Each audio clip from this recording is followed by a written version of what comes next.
A few people have asked me some Excel questions on how to deal with the data for your soil lab analysis report. So I thought I'd walk you through a few examples with the FNM and ER data. So you'll notice there's 12 samples, and I've already summarized the mean and using a little formula in the cell. If you highlight here, you'll see which data is included. And what I showed you in class was if you put your cursor at the bottom right and you grab onto that little square and then you drag it over, it will copy the formula to each one of the cells. So you don't have to type it over and over again. What I've also asked you to add is the range. Remember, the range here in this case will be, let's see, 0.51, so the lowest value, to 1.43. One decimal place is fine. You can also use 2. I'm just going to insert a row here. Okay, so one date group was missing some data. The other thing you should be mindful of is look at all your peers' data. So in here, if we total, sand, silt, and clay up, this should add up to 100. If it doesn't, there's a problem with that data.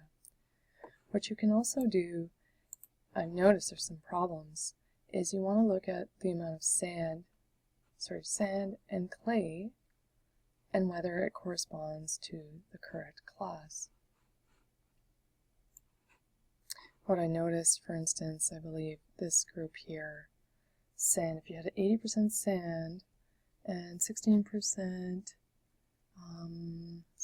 3% clay, you would have a loamy sand, and I believe earlier they'd written a sandy loam. So go over your group and make each group and make sure that these things are accurate.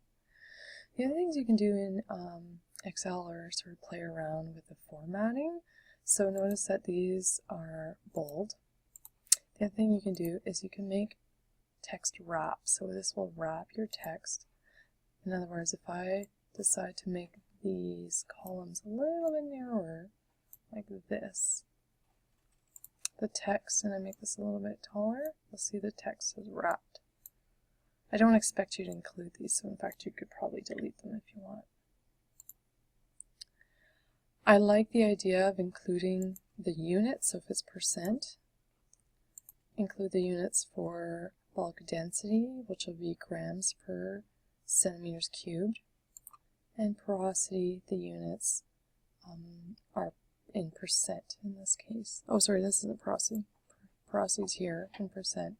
Particle density, have a look at the handout, and the units are there. What I'd also do here is clean this up so that field percent is included and just remove it from each one of these cells.